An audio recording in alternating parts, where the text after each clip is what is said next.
All right, so today I want to give you a small broker's perspective on this guideline 371.3 that requires freight brokers to share their transaction documents with carriers on request. So if carriers go out and request your transaction documents after a load is completed, you have to provide those documents if you don't have something else in place that say you don't have to provide those documents, right? For example, if you have an agreement in place with you and that carrier where the carrier waives its rights to those documents, then you don't have to provide those documents. It's understood.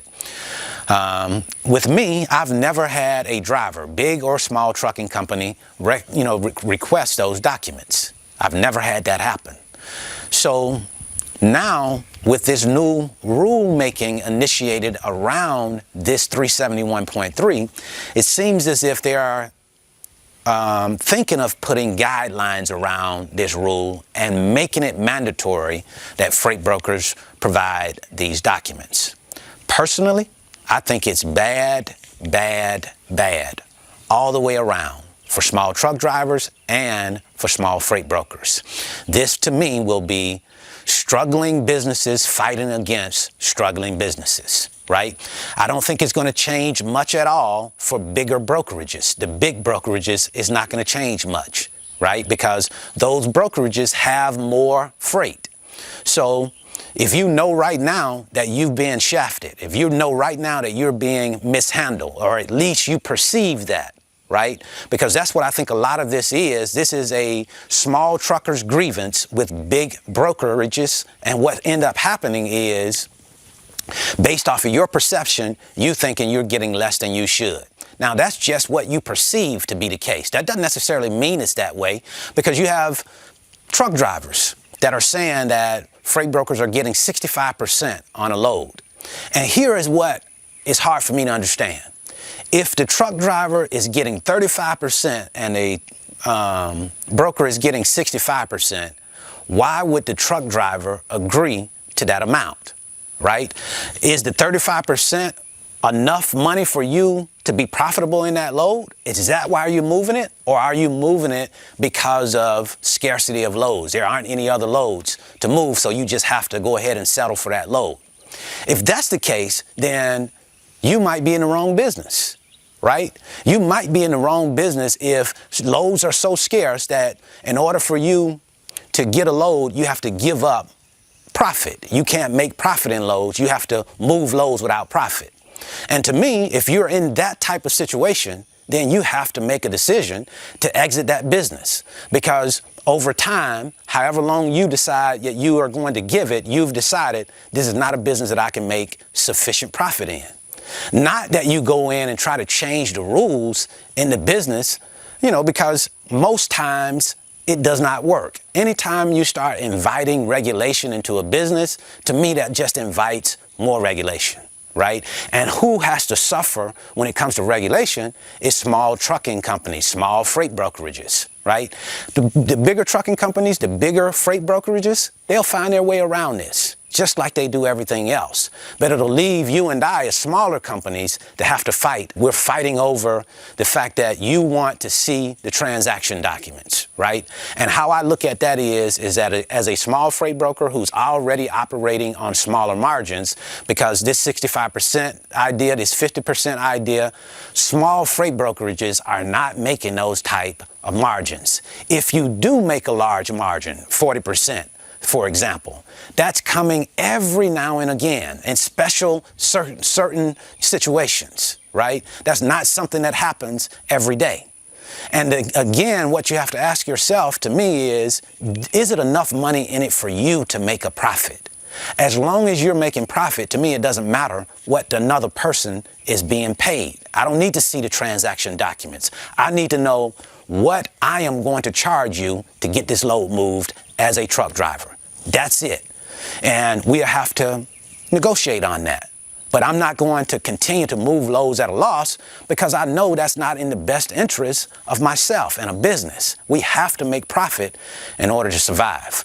But why do I say it's going to be just small companies fighting against small companies? You see, because small truckers are going to take a look at how much is in the transaction. right? They can say, okay, well, I know this amount is in it, so I'm just going to hold out until I get what I want. He might leave 5% in for that broker.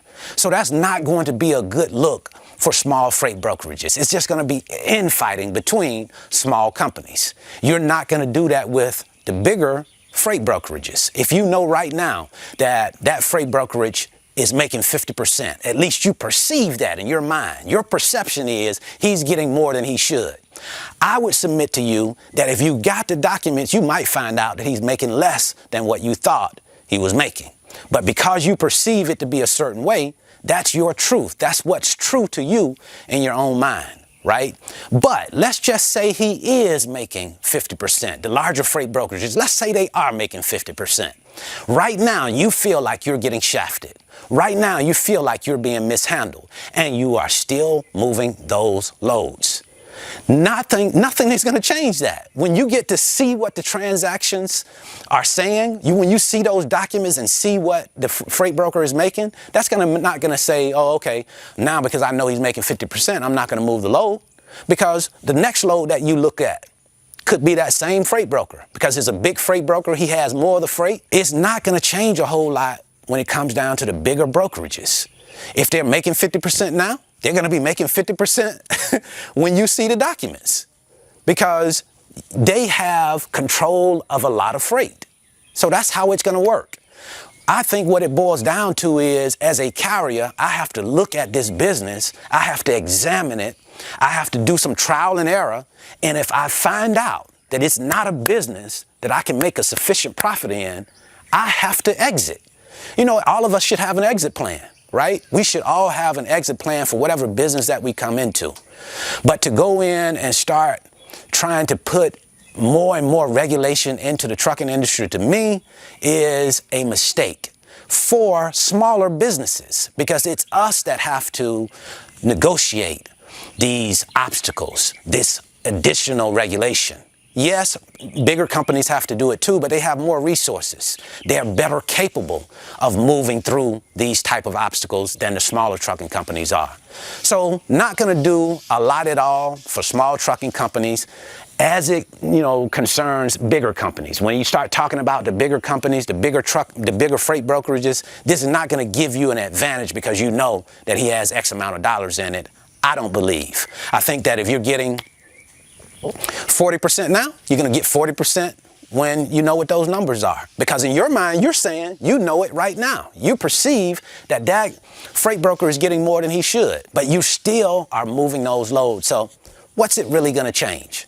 I submit to you, not very much. Just a whole lot of extra pain, extra heartache for smaller freight brokerages and, to be quite frank, smaller trucking companies. If you can move a load and make a profit in the load, move the load. If you can't, then you have to let that load sit. And if you're letting that load sit and the masses of truck drivers are letting that load sit, that's when prices are going to go up. Not before then, because just because you say no to a load doesn't mean that the carrier that comes behind you is not going to say yes. And that is the problem that's within this industry, right? It's that you have some truckers that don't like the rates, but you have way more truckers that are still moving those loads. So there's no organization. There's no unity amongst truckers to drive prices up. So prices are what they are. But I will say this. I didn't hear truckers complaining much at all in 2021. I didn't hear any complaints then when rates were through the roof. But now that rates have come back to standard, where you don't have these exorbitant numbers, these fantastic numbers as far as rates are concerned, now that rates have receded, it's always the freight broker's fault. And now we need regulation. No, not in my opinion, especially not freight broker transparency, showing what you have in rates. Me, as a small freight broker, I'm against it all day long because, again, to me, it's not going to help small trucking companies, and it's going to cause more and more strife for small freight brokers. So that's what I wanted to share with you today. I certainly hope this information has been helpful. If you want to learn about the freight broker business, I have a free link in the description. It's my 5-video series, and it's titled How the Load Movement Process Works.